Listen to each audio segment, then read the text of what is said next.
Hello, I'm Lisa Tyler, the National Escrow Administrator for the Fidelity family of companies. In addition to the delivery period we discussed last week, lenders must ensure the borrower receives the closing disclosure no later than 3 business days before consummation. This is referred to as the waiting period. The CFPB final rule requires the lender to give the borrower 3 business days to thoroughly review the closing disclosure to enable them to compare the charges to the loan estimate and ensure the costs and loan program they are obtaining are as expected. Last week, I explained the waiting period begins on the day the closing disclosure is sent. It does not start the next business day.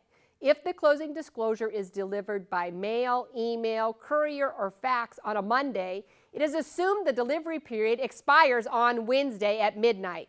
Then the waiting period begins, which means the loan may not be consummated less than 3 business days after the closing disclosure is received by the borrower. The waiting period includes Thursday, Friday, and Saturday. Therefore, the borrower would be able to sign on the next business day, which is Monday, unless Monday is a federal holiday. If signing is scheduled during the waiting period, the lender must postpone signing unless closing within the waiting period is necessary to meet a bona fide personal financial emergency. Consumers may waive their right to receive the closing disclosure 3 days prior to consummation only if they have a bona fide personal financial emergency. Bona fide personal financial emergencies are extremely rare. Determining whether one exists is fact-intensive. The only example provided by the CFPB is the imminent sale of the consumer's home through foreclosure, where the proceeds of the new mortgage can save the home from foreclosure, which isn't very realistic.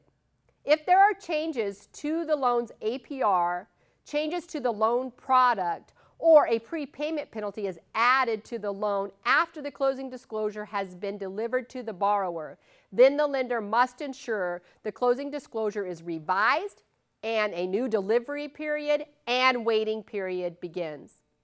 For any other changes which occur before the consummation that do not include the 3 we just discussed, the lender must provide a corrected closing disclosure with any terms or costs that have changed and ensure the borrower receives it. There is no additional 3 business day waiting period required. The lender must ensure only that the borrower receives the revised closing disclosure at or before consummation. There is no delivery or waiting period for the seller. The settlement agent must provide the seller its copy of the closing disclosure no later than the day of consummation. The rule did not make any changes to the existing rescission requirements under Regulation Z.